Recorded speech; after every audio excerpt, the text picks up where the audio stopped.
ሰላም ቤተሰብ፣ ዛሬ እጅግ ልብ የሚነካና አስገራሚ የሆነውን ኤቭሪባዲ ዩዝ ኢን ዘ ኮንሰንት ኒው ገርል ኢን ፕሪዝን የተሰኘውን ፊልም ማጠቃለያ ይዤላችሁ መጥቻለሁ።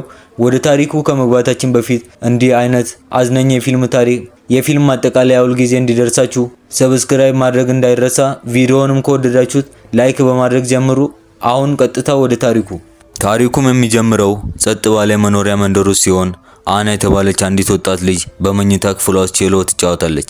የእንጀራ አባቷ በደለኛ ሰው ሲሆን መጠጥ እየጠጣ ወደ ክፍሏ በመግባት ይረብሻታል።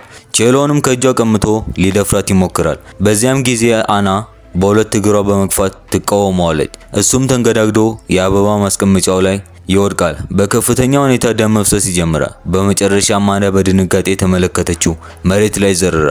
ከጥቂት ቆይታ በኋላ ፖሊሶችን መጥተው በቁጥጥር ስር ያውሏታል።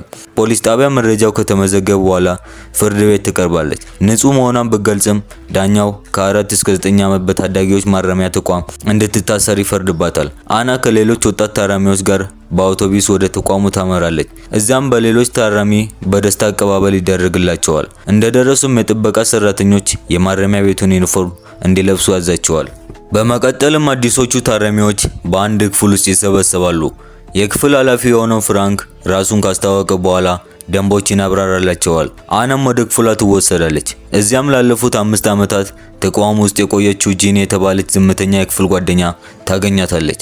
በዚያም ምሽት መብራት ከጠፋ በኋላ አና ወዲያውኑ ትተኛለች። ጂኒ ግን ሳትተኛ ዝም ብላ ትመለከታታለች። ጂኒም ራሷን እያረካች ይመስላል። አናም ድምጹን ሰምታ ስነቃ ጂኒ በፍጥነት የተኛች ትመስላለች። በማግስቱም ታራሚዎች ለመዝናናት ወደ ውጭ ይወጣሉ። አና ከሌሎች ጋርም ለመቀላቀል ስላልፈለገች ብቻዋን ትቆማለች።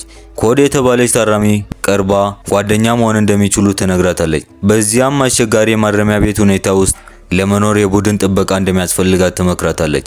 አና ግን ብቻዋን መሆን እንደምትመርጥ በግልጽ የኮዲን ሐሳብ ውድቅ ታደርጋለች። በምግብ ሰዓት ኮዲና ቡድኖቿ አናን እንደገና ቀርቦ ሌላ ሴት ታራሚ በሷ ለጉዳት እንደሚያስቡ ታስጠነቅቃታለች። አና አሁንም ማስጠንቀቂያውን ችላ ብላ ስትሄድ ኮዲ ከኋላዋ ትገፋታለች። ምግቧ መሬት ላይ ይፈሳል። የኮዲን ቡድኖች ይሳለቁባታል። በዚያም ምሽት አና ወለሉን እያጸዳች እያለ ኮዲና ቡድኖቿ በጨለማ ክፍል ውስጥ ይከቧታል። አክብሮት አላሳየሽኝም በሚል ይደበድቧታል። ኮዲ አናን በማስፈራራት ስለ ጥቃቱ ለማንም እንዳትናገር ትዝትባታለች። ከመሄዷም በፊት አናን በመሳም ታዋርዳታለች። አናም ተጎድታ ወደ ሕክምና ክፍል ብትሄድም ጥቃት ያደረሱባት ሰዎች ስም ለመናገር ትፈራለች። ነርሷም ጉዳዩን ለኃላፊው ፍራንክ እንድትነግር ትመክራታለች። አናም ጥበቃ ፍለጋ ወደ ፍራንክ ቢሮ ትሄዳለች። ነገር ግን ፍራንክ ስልጣኑን ተጠቅሞ ሊያባብላትና ሊነካካት ይሞክራል። አናም ተረብሻ ጥያቄውን ውድቅ በማድረግ እያለቀሰች ወደ ክፍሏ ትመለሳለች። ጂኒ አናን ሁኔታ አይታ ፍራንክ ነክቶሻል ብላ ትጠይቃታለች።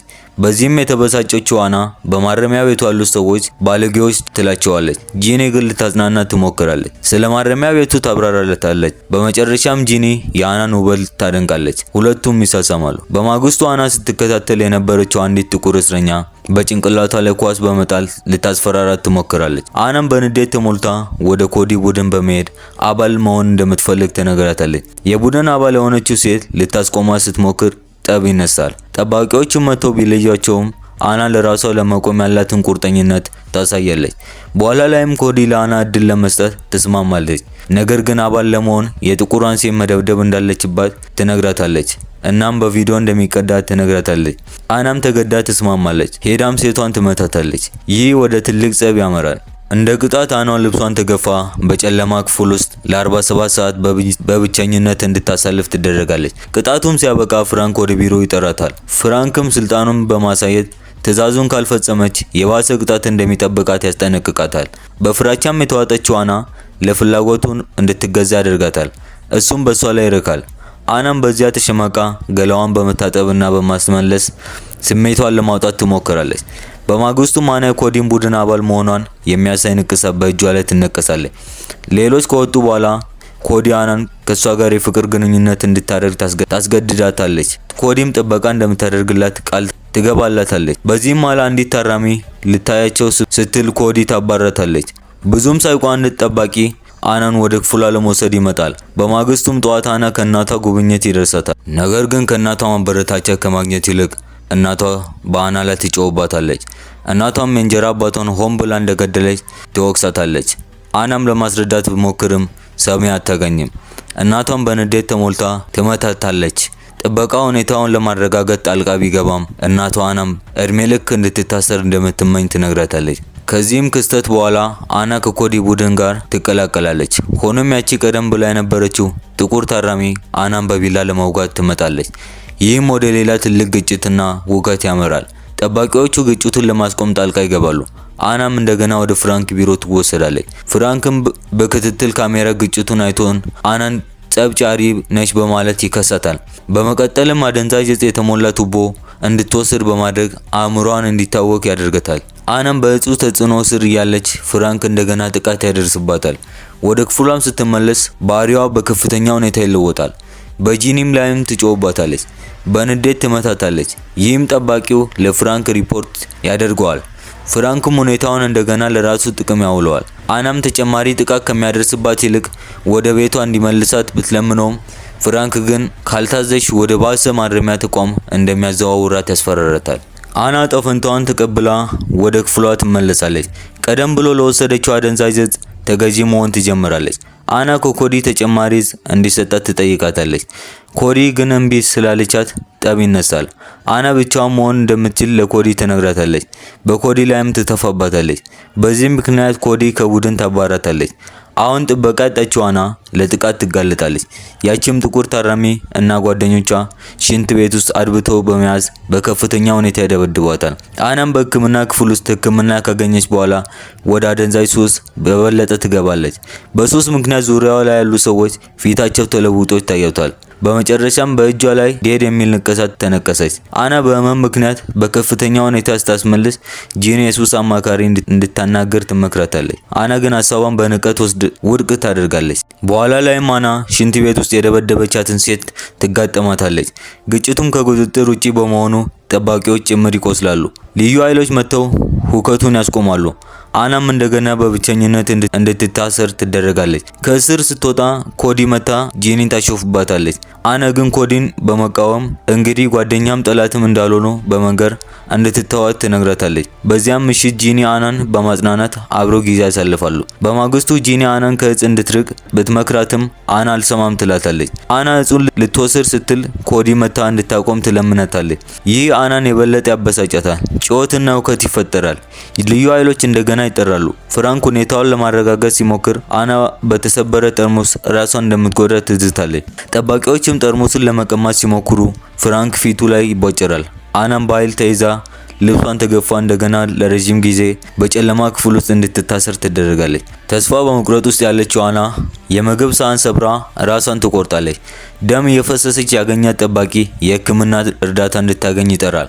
አናም ስነቃ ዶክተራን የተባለችው የስነ ልቦና ሐኪም እንክብካቤ ስር ትገኛለች። አናም ለዶክተራን ራሷን የመግደል ፍላጎት እንዳልነበራትና ነገር ግን ካለችበት ብቸኝነት ስቃይ ለማምለጥ እንደፈለገች ትነግራታለች። በኋላም ወደ አጠቃላይ ክፍል ትዘዋወራለች። ነርሷም እንክብካቤ ታደርግላታለች። አናም ከእናቷ ጋር ለመገናኘት ትጠይቃለች። እናቷም ቀደም ሲል ለፈጸመችው ስህተት ይቅርታ ትጠይቃታለች። የኮሌጅ ትምህርቷን እድሏን እንድታገኝ እንደምትረዳት ቃል ትገባላታለች።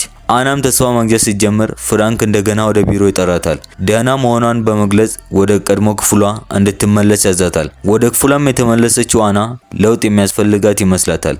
አና ህይወቷን ለመለወጥ ትወስናለች። የቡድን ንቅሳትም ከእጇ ላይ ታጠፋለች። ጂኒ የአናን ጭንቀት ተረድታ ድጋፏን ትገልጽላታለች።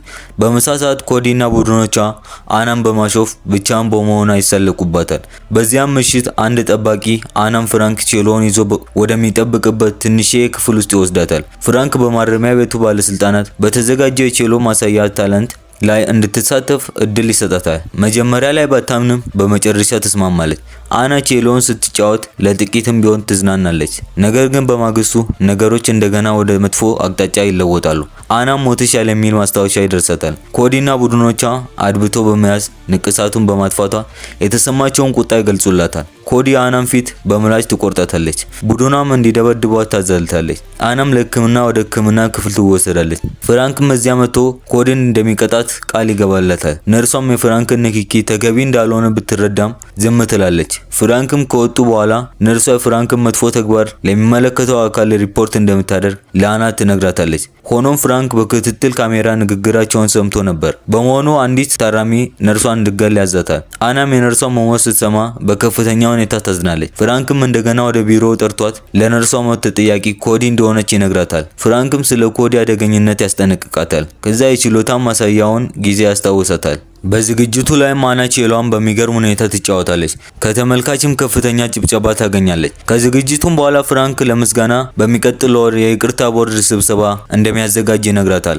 አና ትገረምም፣ ፍራንክ ግን የነጻነቷን ተስፋ ተጠቅሞ በዝግጅቱ ላይ ጥቃት ያደርስባታል። ወደ ክፍሏም ስትመለስ ለጂኒ ስለ ይቅርታው ስብሰባ ትነግራታለች። ጂኒ ግን ፍራንክ የሰዎችን ተስፋ ማጨለም ስለሚወድ ጥንቃቄ እንድታደርግ ታስጠነቅቃታለች። አናም ፍራንክን ለህግ ለማቅረብ በመወሰን ኮዲን እርዳታ ትጠይቃለች። ኮዲም ተስማምታ የፍራንክን መጥፎ ተግባር በሚስጥር እንድትቀርጽ ካሜራ ትሰጣታለች። በይቅርታ ቦርዱ ስብሰባ ቀን ለአና ፍራንክ የገባውን ቃል ታስታውሰዋለች። ፍራንክም አናን ሙሉ በሙሉ የቀረጸችው መሆኑን ሳያውቅ የመጨረሻ ጥቃት ሊያደርስባት ይሞክራል። በመቀጠልም አና ለይቅርታ ዝግጁ መሆኗን ከሚጠይቋት ባለስልጣናት ጋር ትገናኛለች። አና ተርሚያለሁ ብትልም ፍራንክ ግን አይስማማም። በዚያም ጊዜ አና የፍራንክን ዘግናኝ ተግባር የሚያሳይ ቪዲዮ ማስረጃ ታቀርባለች። ባለስልጣናቱም በሁኔታው ደንግጠው ፍራንክን በቁጥጥር ስር ያውሏታል። አና በመጨረሻም የይቅርታ እድል አግኝታ ከእስር እንድትወጣ ይወሰናል። ባለስልጣናቱም በደረሰባት መከራ ይቅርታ ይጠይቋታል። አናም ከመውጣቷ በፊት ልባዊ ስንብት ታደርግላታለች። ከህንጻው ስትወጣም